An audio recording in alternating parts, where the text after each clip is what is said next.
to a brand new episode of Blue Haze Streamers. Today I'm super excited to bring you a special episode with my man, Mr. Biegel. How you doing, Biegel? I'm doing great, man. You know, I'm excited for this weekend, what we're about to talk about in the midst of the grind, but you know, we're getting through, we're pulling through. Super Bowl Sunday.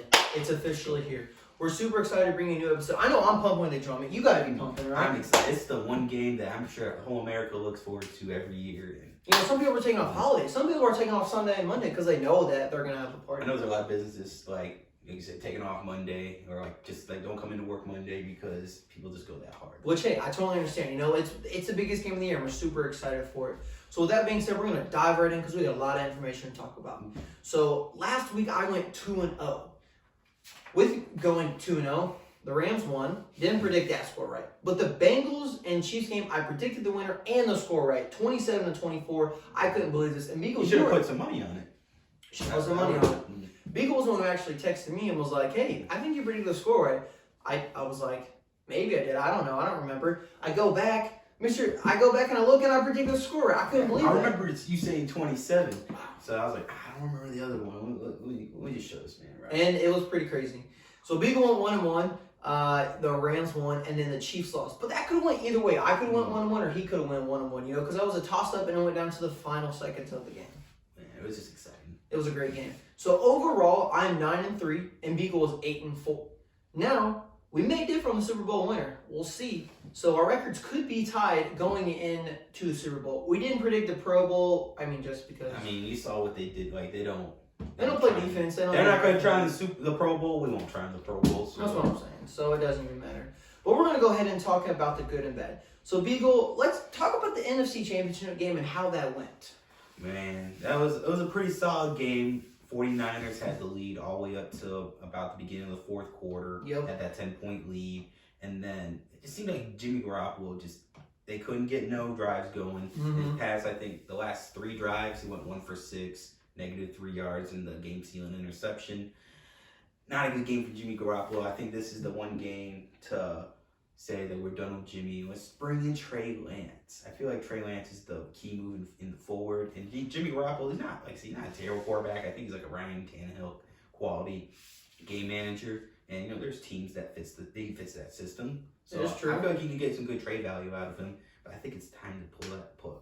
Time to pull the plug and start Trey Lance. Okay, I mean that's a hot take, you know, because a lot of people are like, do they still want to keep Jimmy G, or do they want to, you know, they drafted Trey Lance for a reason? Let's get him going right now. People bring up his win percentage, but people forget that he got those 2 Super Bowls behind Tom Brady. Like he wasn't playing. He wasn't playing. He did. That's great. It's always good to get like good experience from a great player like that, but like it's still, you know. He did take the 49ers to the Super Bowl versus the Chiefs, but you know that was 1 year. Mm-hmm, yeah. So I haven't really done too much other than that. But then they surprised us this playoff. So to make it to the NFC Championship, that was kind of crazy. And what about the Rams, Beagle? How'd the Rams do? Wow. Defense stepping up. Matthew Stafford having himself a solid game, showing that he wants to go in that Super Bowl. And then Cooper Kupp doing Cooper Kupp things, scoring 2 touchdowns, having 100+ yards again. 142 to be exact. 142, so almost just shy of 150. That's as a wide receiver, he's having such a great. I feel like you gotta put him in the MVP conversation now. 100%. I think he's got to win MVP conversation. He has to be. I mean, I guess I could see maybe giving it to Tom Brady since he retired and he's the GOAT. But at the same time, like, Cooper Kupp had an amazing season. Cooper Kupp deserves the to win. triple crown. Like, not many receivers get the triple crown. Like, the lead in all 3. Exactly. So, you know, for a wide receiver to do that, that's huge. That's big. And now I'm going to talk about the Bengals and the Chiefs. Now, the Bengals and Chiefs, this came down to overtime. Mm-hmm. Now, people were sweating. The Chiefs were sweating. The Bengals were sweating. And actually, I believe the Chiefs got the ball to start the game. They did. So, Joe Burrow could have lost just like Josh Allen did the week before. But Patrick Mahomes throws a game interception. Game-sealing interception, I guess is what I meant to say. And, you know, to see that to happen, like, wow, you just don't expect your top veteran players to do something like that. And the way he threw it too, like it was behind, like not a good throw. And just Patrick Mahomes throwing an interception at home in the playoffs to begin with is pretty unheard of.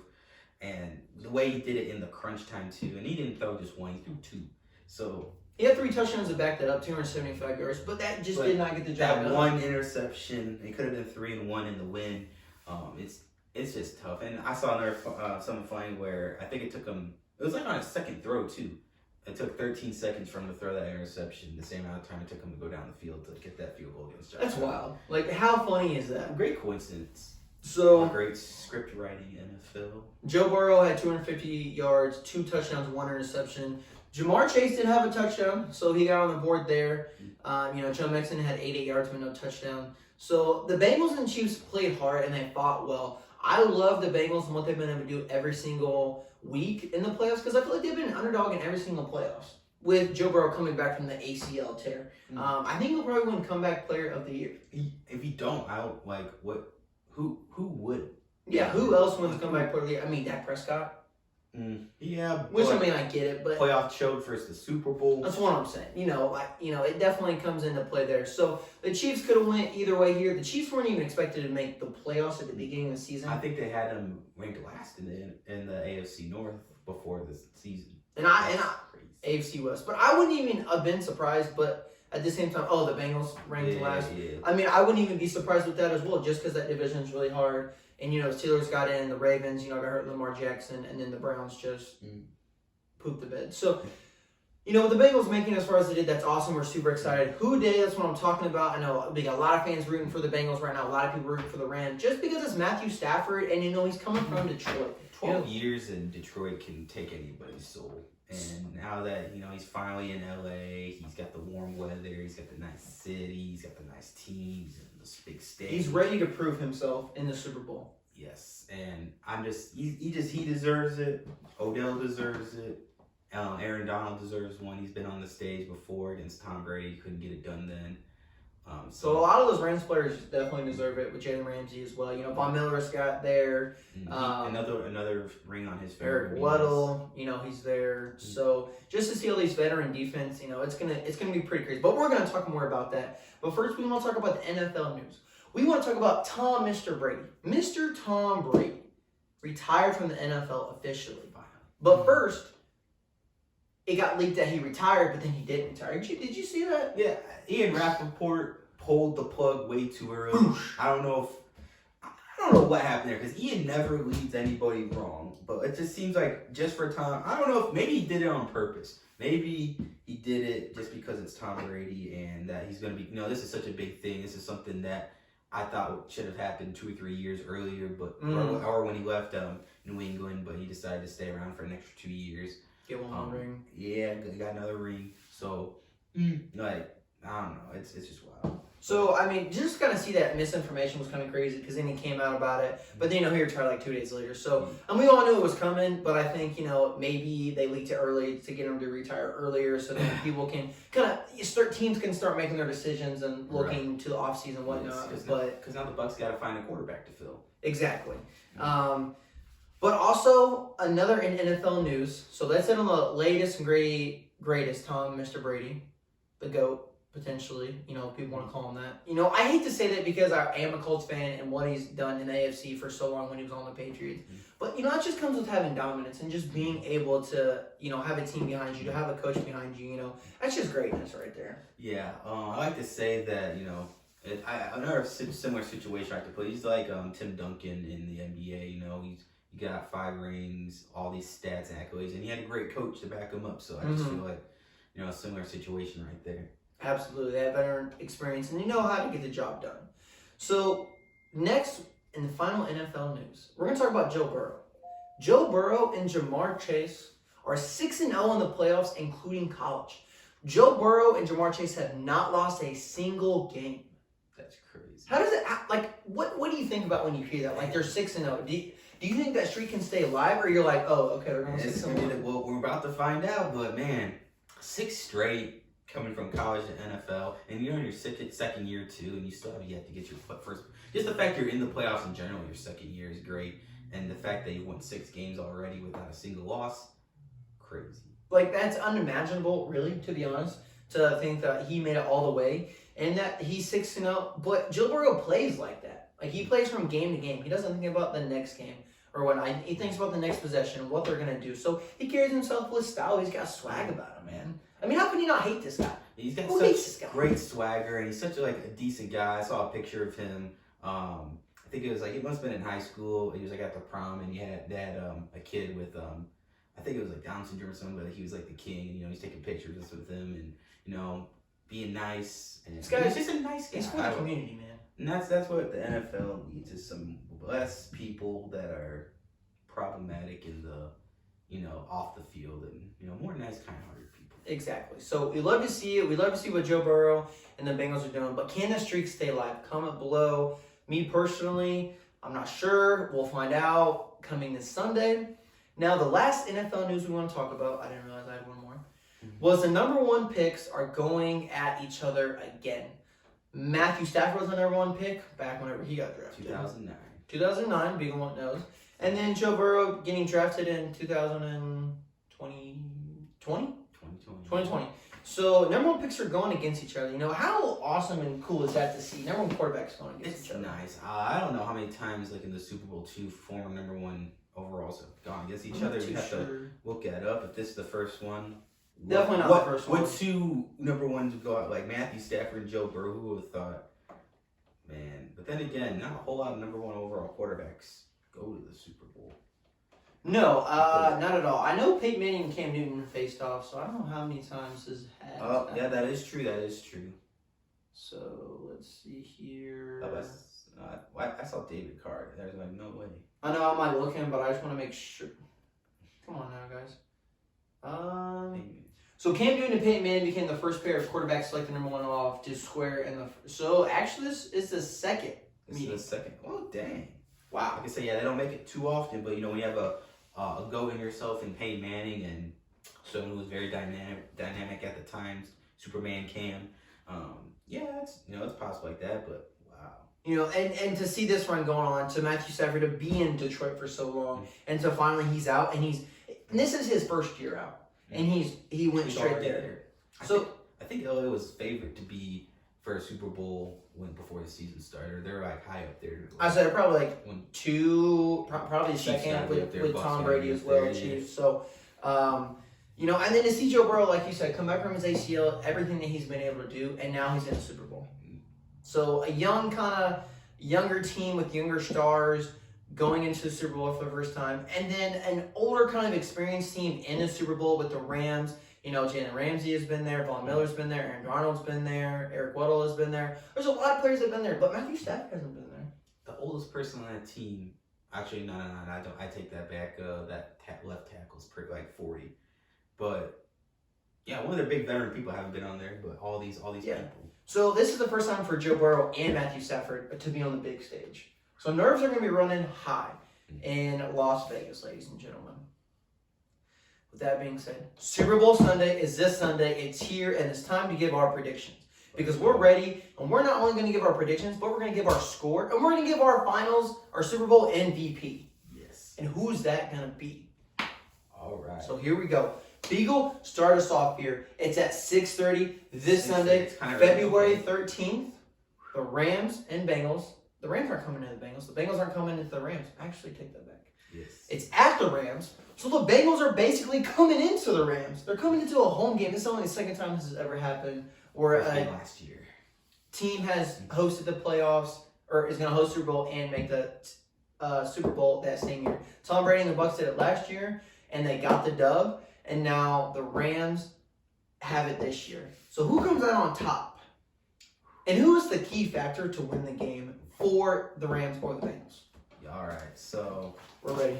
The big key factor right here, the biggest matchup that I've been excited for all week. I want to see the Jamar Chase versus the Jalen Ramsey head-up matchup right there. I feel like this is going to be one of the biggest key factors of the whole match right there. And I think a subpart to it would be basically the whole Bengals O-line versus Aaron Donald and Von Miller. The Bengals have given up the third most sacks, while this D-line has the third most sacks in this season. So they're just deadly. And we saw him get sacked 9 times against the Titans, who have, they're not horrible, but like they don't have that much star power on there. So you can't double team Aaron Donald because I lose Von Miller, and then they have Floyd too. Floyd, yeah, he's good. He's outside linebacker, right? Yeah, he plays outside. He's sometimes 54 or 58 his number 57. He's in the 50s.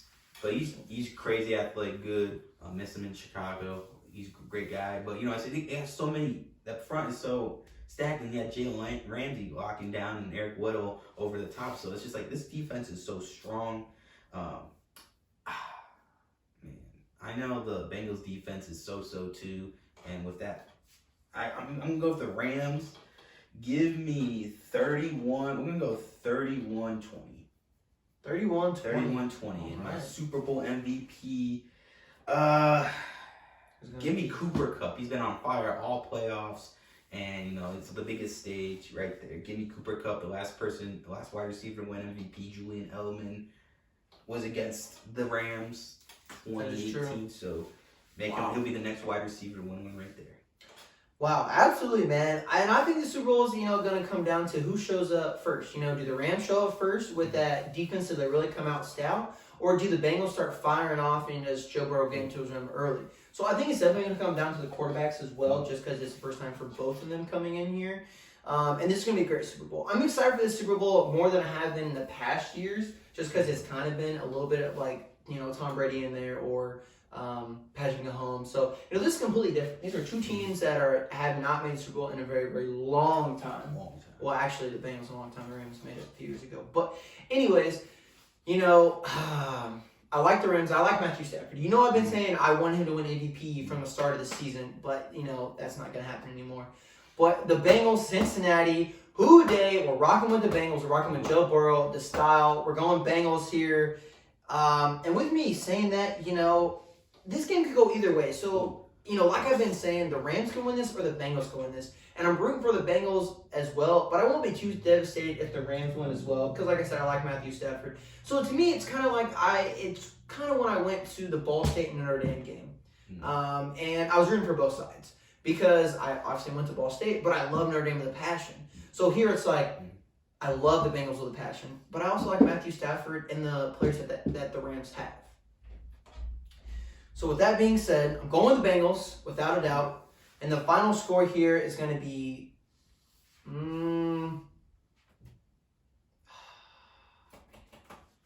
let's go 31-28.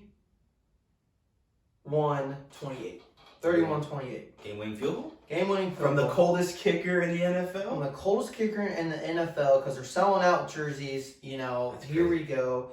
And my MVP is going to be Joe Burrow. Joey. I think Joe Burrow is going to have to get it done on the offensive side.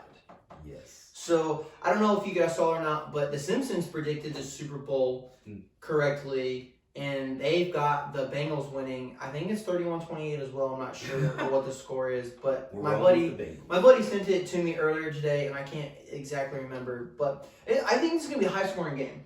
Man, that just makes me think this just got confirmed. The Simpsons producers are time travelers. That's the only explanation. That's what I'm saying. They predicted a lot of things to happen in the future with the whole entire world. Could this be another one? Or do the Rams play like they're supposed to and get it done? Because if on paper, the Rams are favored. Yes, we've seen 100%. the Rams blow that big lead against the Bucks, and we saw the Bengals come back against the Chiefs. So, and the Chiefs the Bengals actually beat the Chiefs twice this year on game-winning field goals. They did. Twice. I forgot about that first time. So to see that, if the Bengals are going to beat the Chiefs and the Chiefs are the best team in the AFC, who says they can't beat the best team in the NFC? I'm just so happy with the Super Bowl outcome. Like every year, I'm praying to God, like, please don't let Tom Brady go to the Super Bowl. Please let Aaron Rodgers have his yearly choke, and at least get the Aaron Rodgers choke. And as a Bears fan, I'll take that. But I'm like, not Tom Brady again, man. And if he goes, at least have him lose. Right. So, this Sunday, I'm having a Super Bowl party, so I'm super excited for everybody to come over. I know Mr. Biegel can't make it, but where will you be this Sunday? I'm going to be in Frankfort, Illinois. I think that's the town they're from. Heck yeah. Going out to see some family relatives. They're having a little Super Bowl party. Haven't seen them since July, so, nice. They're some of my closer fans. So there you I go. love them. I miss them, so. So that'll be awesome. You'll be with your family, hanging out, and doing things like that. Are classes canceled or anything for you on Monday? Nope. Still got classes. He's like, work will fall off, but classes. I'm surprised that they canceled classes for that snowstorm we had last week. Yeah, kind of for crazy. the second time in my whole 5 years there, They did it. They actually closed down Ball State campus. Colleges don't really do that a lot, but with the snowstorm that everyone got, if people aren't aware or people watching this who are from Indiana, we had a massive snowstorm. We at least got 8 to 10 inches, man. Yeah, I thought it was a little overhyped because we got a shit ton of rain that started off, And then to turn it into ice and then the snow on top of it. That part was a little whack, but like some of the miles they had for we're supposed to get 18 inches of snow, right? And I'm like, man. And then for it to happen, but hey, you had some snow days, so yeah, I'm not complaining, but so traditional snow days, we're getting them here. Well, thank you guys so much for tuning in. This is the last NFL episode of the year. We've been doing this since week 1, man. That's week crazy. 1. So this is week, if we look at it basically, so we had week 18. This is 19, 20, 21, 22, if we don't count the Pro Bowl, because, Pro Bowl doesn't really count. So week 22 of the NFL, that's crazy. Sad to see it's coming to an end. It's been a great year, right? But it's been a great year. Some reflections on this year. And I'm glad you've been able to come along and be a part of it. And, we're signing off. And this is Riley. I'm your boy Biegel.